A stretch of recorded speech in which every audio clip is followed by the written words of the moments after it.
All right, guys. I came back a few weeks ago from my first pre-release. I don't even think the next one's up yet, but it'll be for Frontier. That'll be the next set to come out. Also, in the mail, I got the Mystery 2 booster pack from Secret Lair. It's the only way to get it outside of going to Magic card conventions, and being from Quebec, and Canada's always like last in the first world to get anything cool. I didn't think I could wait long enough to go and get it there, so I ordered it. It came with 3 collector boosters, a Secret Lair pack, and the actual booster box, which I have decided that I'm going to crack with my son, and then we're going to sleeve them and put them into a Cuba Majig and keep it for drafting. I think that's the best thing. Throwing that into Commander, I don't know. Some of those promo things, people might get a little butthurt. I don't know, but no, I think drafting it would be the best. Nobody could do any sort of like research. I mean, yeah, the cards are up, but they're so all out of like. I didn't really look because I didn't want to be. I want to be surprised when I check, but I saw a few things and I'm like, oh, I have that card already. Oh, I have this one too. I'm like, oh, it's very different. Anyways, it'll be interesting to see how that goes. But my first pre-release was actually super awesome. So I'm going to give you the details of how it went, what you should do, what I didn't do, and how much I've grown since, and I have a different admiration for the game and the people that play the game. Sadly, my experiences on Arena recently have not been the same. I've been playing with Standard, build my own deck and stuff, and I'm getting my ass whooped by fucking infinite combo jerks. So that's not fun. Anyways, we'll get into that another time. So first, I dropped my youngest who my girlfriend couldn't take care of. She was at her own thing. So I dropped him off at his grandma's, and then I drove my oldest to the pre-release. Pretty soon it's going to cost me a bloody fortune to have 2 of them at the pre-release.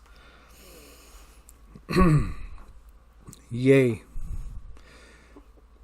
So, we get into the car, we drive all the way down to Remi Card, which is significantly further than 3 card shops in my area. So it's not really that local, but sure. My nephew works there, and we got there. We were the first ones. They start to prepare like the names and get that going, so this way we're ready to go. People were piling in. There was a couple of women that were there, but let's just say that they had just as much in common with their taste in significant others as the men, which is a shame because one of them was really chesty. Anyways, back to the story. So we get into the room, which was a room in between the card shop and the bar. In the room we sat. We had to enter our names in this thing, and it was on a screen. And then we were told to sit in specific places, and then we built our decks. That was fun. Cracking packs, checking out what I got. My promo card was actually very useful. I don't remember what it's called. Oh, I wrote it down. Enduring Vitality. It's a 3/3 creature, but if it dies, it comes back in as an enchantment. The enchantment is all creatures can tap for mana, which is very useful for trying to get big, heavy assholes in later. Okay, so we started. So I started putting my cards in order by color, and then going through to see if I have enough in specific colors to build. I usually try to aim for a Boros deck because I like Boros, but it seems like I'm the only one, and every time they make red cards, they always suck. Like you'll get one really good red card, and then in one set, and that would be it. The rest of it is just anus. I didn't go up against anybody that used red. It was either blue-black, blue-green. It was a combination of blue, black, and green. One guy had white.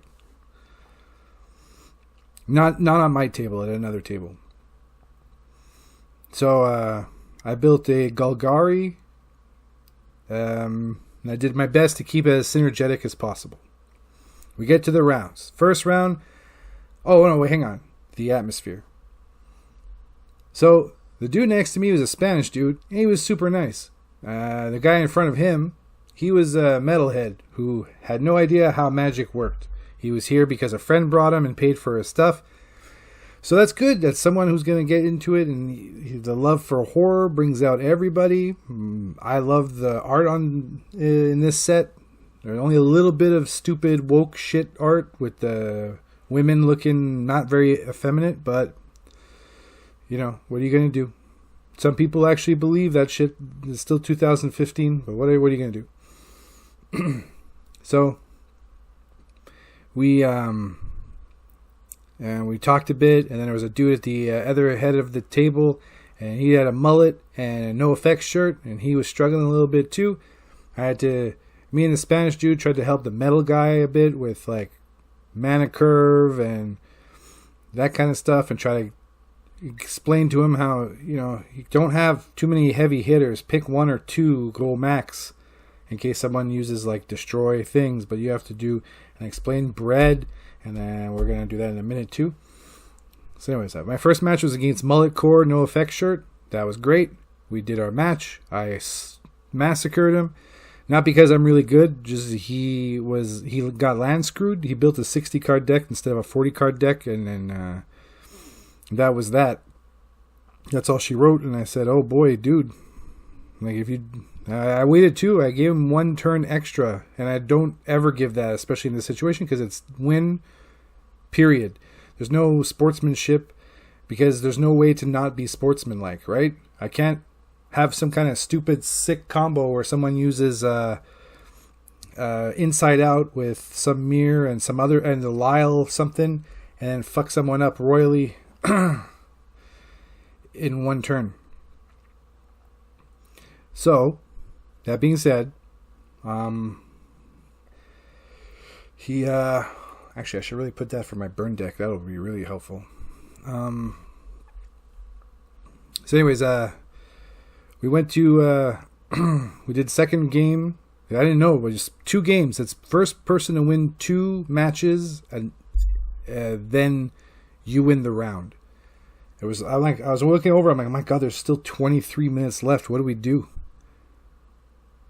Yeah, like it says rounds, but it didn't say 2 matches or 2 wins in a round. So we played again, and I won.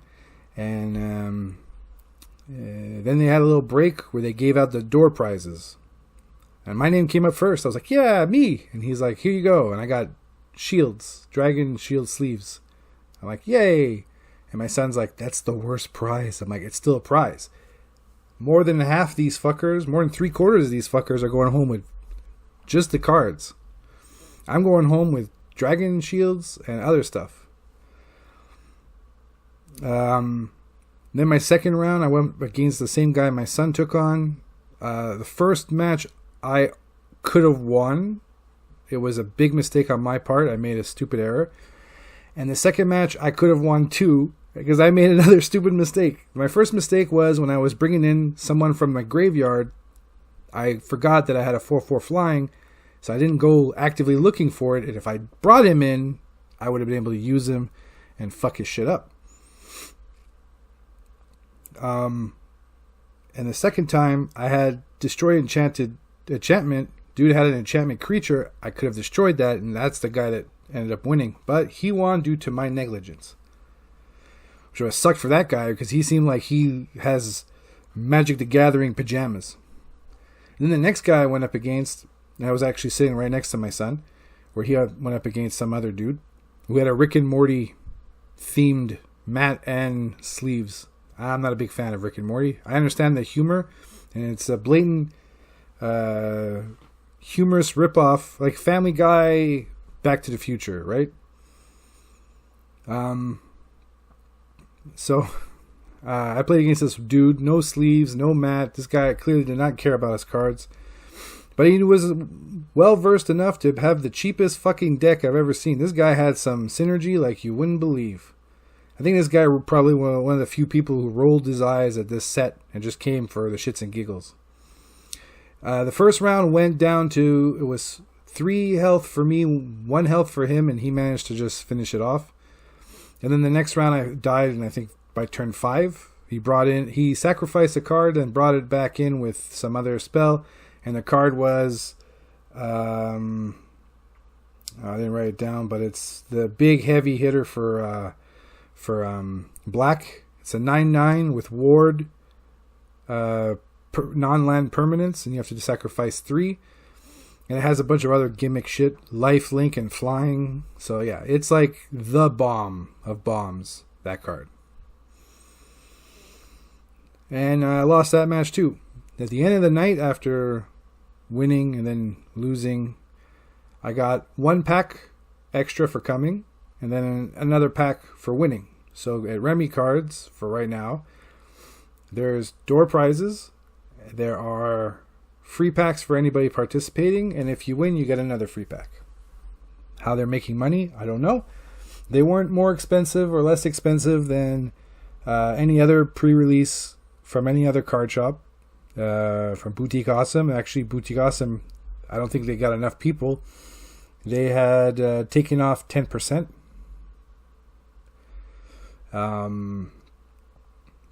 Or no, they took off $10. I don't think 10% was $10. They took off $10. It was $10 cheaper. Imagine I didn't notice anything. 3 mana, I don't even know how they're still in business. I didn't hear anything from Maynard's. But no, it was an experience. There was an Asian dude that reminded me of my old coworker who is now retired. From appearance, I know my friend is an Asian, but in terms of facial hair, wardrobe, posture, it reminded me so much of my old coworker. I couldn't help but think of him, and I told him as such when I finished the night. It was really cool to see my son, who's socially, even if he wasn't socially awkward, being in a room full of people that are significantly older than you, playing a game that, you might look like a fool because you made a mistake, but everyone was really nice. The dude that I took on after, that he took on, he was nice. I said, hey, so you took on my son? He's like, oh yeah, he's pretty good. How old is he? I'm like, 9. It's like, oh, that's pretty good for a 9-year-old. He's going to be really good when he gets to like our age. I'm like, yep, yes, or he drops it, who knows. But yeah, if he sticks with it, he'll be pretty good. He'll probably have like a real powerful standard thing, and what are you going to do?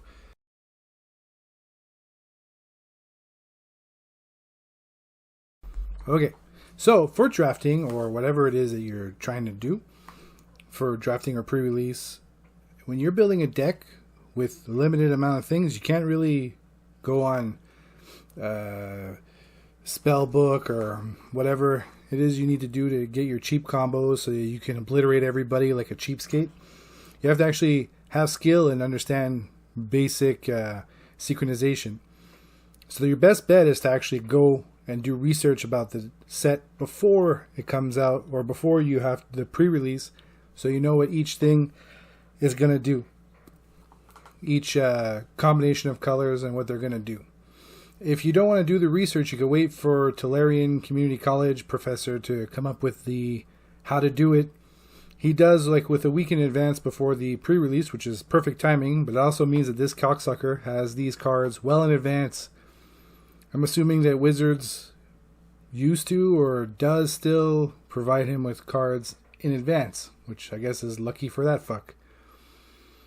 So when you're doing your pre-release or your draft, you use the technique called BREAD. It's an acronym. Very cute. They probably really went hard to try to get it to be an actual word instead of just like flula. So BREAD is bombs, removals, evade, aggro, and dirt. And all of them are very important. So for the bombs, self-explanatory. I mean, it goes without saying, I suppose. But bombs are super hard to kill things. Give you an example. You got Valgavoth Terror Eater. This costs 9 6 and 3 black mana to bring in this Elder Demon with flying, lifelink, ward, sacrifice 3 non-land permanents.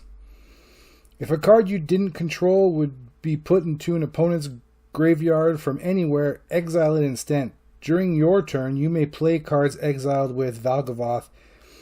If you cast a spell this way, pay life equal to its mana value rather than pay its mana cost. A 9/9. This is impossibly difficult to get rid of, and very easy to bring in. Some dude used some kind of sack his own creature, and then brought it in for some cheap bringing back reanimation cost. Fuck me, is what I said when I had that happen. Then you got the Mind Skinner, 3 blue mana. This seems a little less of a bomb, but I mean, check this out. The Mind Skinner can't be blocked. Alright. If a source you control would deal damage to an opponent, prevent that damage, and each opponent mills that many cards, which is nice. Also, it slices away the most precious memory. Oh no, that must be flavor text. Alright, so it's a 10/1. Yeah, okay, if you could just do that 1 damage, but it's a blue, right? So there's going to be prevention and counter target spell kind of nonsense. Then you got Shepherding Spirits. This is 4 and 2 whites. It's a flying, it also has Plane Cycle. 4/4 creature. Yeah, you're like, oh, 4/4, it's not that bad. Yeah, 4/4 flying. What do you got? Even your Valgavoth is about one of the only thing. If 4/4 is stronger than most of the removal spells in the game. So yeah, it might not be a huge bomb, but still a bomb. After that, you got Removal. Removal is self-explanatory as well. It's a spell that removes the card, whether it's a creature, an artifact, or an enchantment, or whatever. It puts that thing away, whether it's in the graveyard, exile, or back into the other player's hand. Or you take it. But typically, you'd only take it for a turn. Examples of this are Split Up. Split Up is a actual board wipe with special conditions. You could choose one. It's 2 and 2 whites. No, 1 and 2 whites. Oh, Jesus. 1 and 2 whites. Sorcery. Choose one. Destroy all tap creatures. So after some jerk just attacked you to death with all his mens, you're like, ha ha. Or destroy all untapped creatures. So you just throw, and then you put this down on your end step, on your second main. Either way, this is a pretty deadly card. Unable to screen. This is enchants a creature. Enchanted creature loses all its abilities. Is a toy artifact creature with a base power and toughness of 0 and 2, in addition to its other types. As long as enchanted creature is face down, it can't be turned face up. See, this is great, and it helps with creepy assholes with Manifest Dread. What the beauty of Manifest Dread is that if you put the card down and it's a 2/2 whatever, when you pay it's a creature, right? And you pay its activation cost to flip it over, it does not have Summoning Sickness. So this would be great for that kind of nonsense. And then there's Murder, which is my favorite. 1 and 2 blacks. Destroy target creature. And next you have Evade. Evade is creatures with things that make it difficult to hit, like flying, or make you think twice about attacking. So Death Touch, or Double Strike, or First Strike. You guys got a 2/1 First Strike. You're like, oh man, my 1/1 will take care of that. No. My 2/2 will take care of that. No, it won't, because the First Strike is going to kick in and kill that shit. So you got the Wandering Rescuer, would be a good example of 3 and 2 whites. This actually could be a bomb too. It's a 3/4 flash, has Convoke, Double Strike, and other creatures you control have hexproof. This could be considered a bomb as well, but this is also an evade.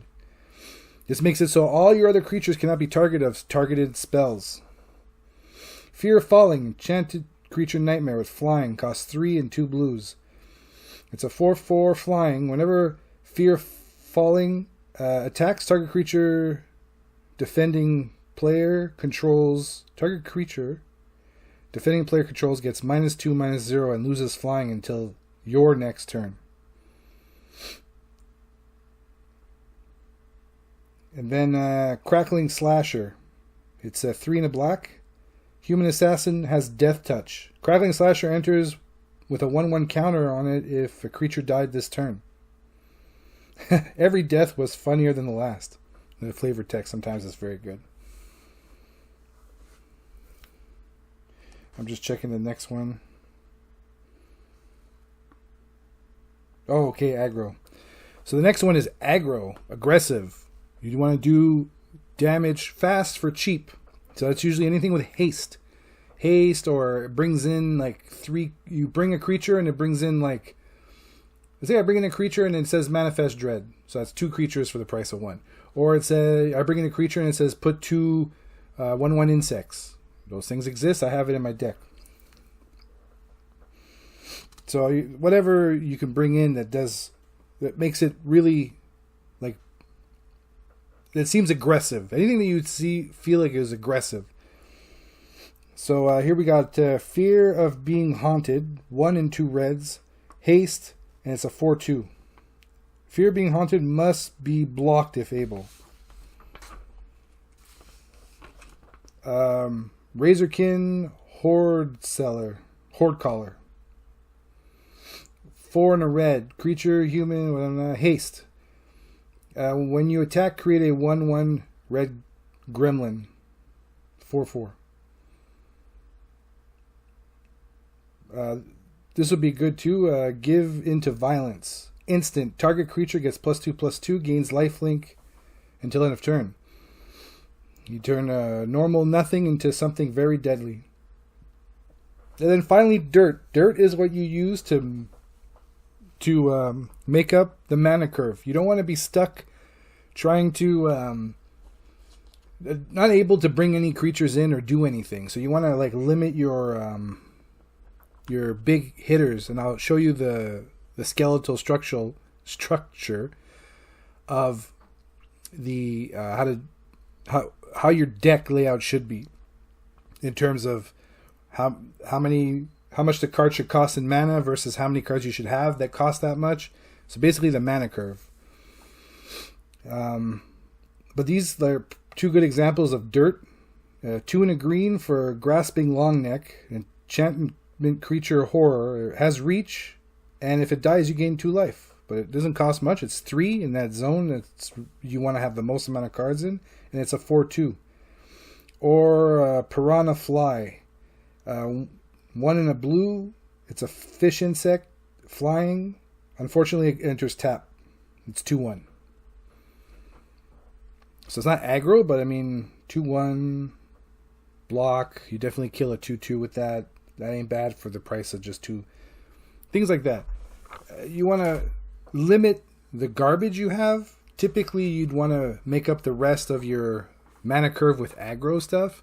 But if you can't, then it's Dirt. And don't kid yourself for 2 seconds. Dirt may seem like, well, this is garbage, or what am I going to do with that? But more often than not, you win with these cards. How many times have you hit the last blow with some bullshit that wasn't part of your original plan? Very often. That's exactly how this game mostly ends. So when they say, well, what's your end game? What are you going to win with? What's your winning con? And you're like, smacking you till you die. That's what it is. Can't really rely on milling you to death. There's no cohesion with these cards enough for me to be able to do something like that. But anyways, so that's the basic thing, and now we're going to get into the mana curve. Alright, so for mana curve, here's what you need to know. You have a certain amount of creature cards that you need, or in spell cards, and you have to make sure you balance what they cost. So a general rule of thumb, and try not to stray too far from this skeleton, but this is how it's supposed to go and give you the best results. So for 1 to 2 mana drop, or converted mana cost, whatever you want to call it, 5 to 7 cards. For 3 to 4 mana cost, 7 to 10 cards. For 5 to 6, mana cost, you can go for 1 to 2 cards, and they say 7 plus 0 cards. But you may need to spend that with a bomb. Like if you got like the bombiest bomb, then are you going to make it to turn 9 or 8? Or you're trying to hope to win before that? Sure. But there are all these other ways around it, and in this set, there are tons of ways around it. Dude put in the Valgavoth in turn 2 or turn 3. So yeah, that was it. It was game over. There's nothing I could do about that. I wasn't going to get enough mana and enough things on the field to be able to counter that. So for that, and then there's the basic rule of how many cards versus land and what the deck should look like. So when you go to these pre-releases, it's 40 card deck where 22 to 23 cards are your spells and the rest is land. And I just broke down the rest of the stuff for the mana curve. So with this in mind, you should be able to maximize your game. This will help you at least achieve something, but don't kid yourself for 2 seconds. If you think you're up against somebody who like seems like they're a Magic the Gathering encyclopedia or some kind of expert, these guys can mana screw. These guys' machine may not even work. They might not get all the right cards. They might just get a handful of dirt and not enough of the shit that they need. One dude was just lucky that I made mistakes. Otherwise, he would have lost against me. I'm relatively a beginner compared to these clowns. Now, my overall experience at the pre-release was positive. There was no smelly guy who came in right next to you and went, "Oh my god, do you know what a shower is, mofo?" No, that was never a thing. No one smelled like 4-week-old crotch. Nobody was flicking their cars or had some kind of really annoying habit. There was a couple of guys that you looked at, you're like, yeah, if I saw these guys in the street, I'd be like, this dude plays Magic for sure. Fits the criteria. There's always those weirdos. There's the women that like other women, right? That's always a thing. And good. We have something in common. Maybe they can teach me the art of pussy eating, or maybe they don't even know how to do it properly. Who knows? There's no book because every one of those things works differently. Then you got the really gross nerd who dresses up like in a collared shirt, right? Pretty much like as if he just came out of work. Then you got everybody else who either looks like third-hand, thrift shop, metal band shirts, the usual suspects, if you will. They range from in great shape, like the dude who took on my son at the end, to pleasantly plump, like myself. But Magic wasn't always something I did, right? It's just something I got back into. Helps my son with having to read, and whenever I can get an opportunity for him to have to look at words and sound them out phonetically. Before I end it, I would like to go over some of the new cards. There is Manifest Dread. Manifest Dread does, you draw 2 cards from your library, and one of which you will put face down as a 2/2 creature, much like Disguise, but it doesn't have ward. And at any point, you can pay its mana cost, so long as it's a creature, and flip it over, and it should not have Summoning Sickness. And the other card that you drew, you put in the graveyard. There are some creatures that have a buff if you Manifest Dread. There are some creatures that buff face down cards. So there are combos to be had there. Another mechanic is Delirium. Manifest Dread helps with Delirium. As in Delirium, you need to have 4 types, the 4 card types in your graveyard. Now, you don't need to have 4 different cards. You just need to have 4 card types. So if you have an enchantment creature, that's 2. That's an enchantment and a creature. Artifact creature, again, that's 2. That's an artifact and a creature. Instant, a sorcery, a land.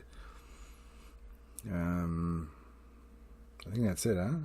Instant, sorcery, land, creature, artifact, enchantment. So there's about 6 types, but you need to have 4 of them in order for Delirium to kick in. And usually it's a buff There's a 1-drop 3/3 creature that is only active if Delirium is met. However, during your upkeep, you may mill a card, which would help, again, to reach Delirium. There's Survival. Survival is if a creature is tapped during your second main, something happens. You can put in a permanent from your hand, or you can gain 2 life, you can date lesbians, whatever it is that happens. And this is useful, but what would make it even better, now you can't do it for the pre-release, but maybe for future, well, yeah, you could, there were a couple, but to tap it without having to have it tapped, like, I have an enchantment that makes all creatures tap for mana, so that one would tap for mana, and then during second main, it would be tapped for survival, which was a combo I thought of while I was making my deck. Also, if you had a vehicle, you crew, so you have to tap for crewing. Also, for saddle, you'd have to tap to saddle. So these are all combinations that you can use for, continuing your deck after pre-release.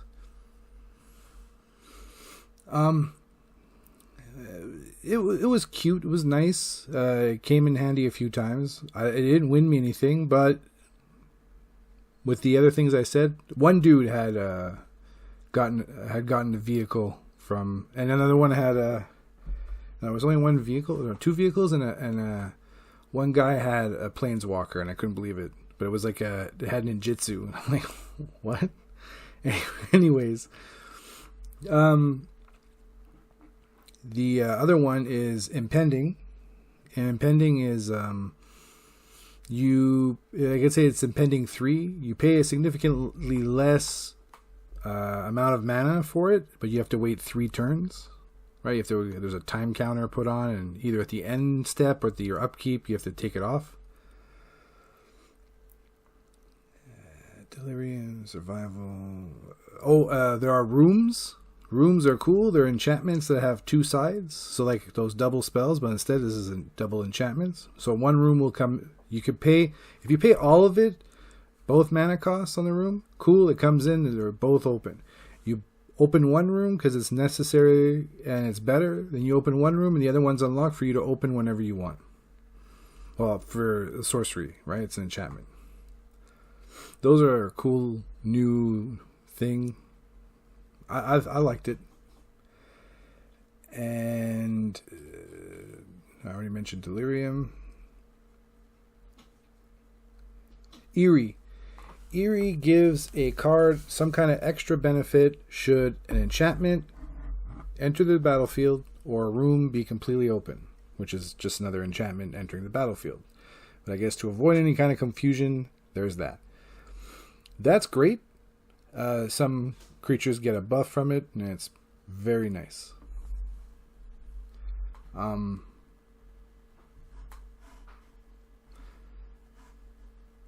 So yeah, that'll be it.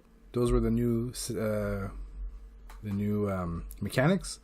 Always read those very carefully before constructing your deck. You'll see that it is for the best.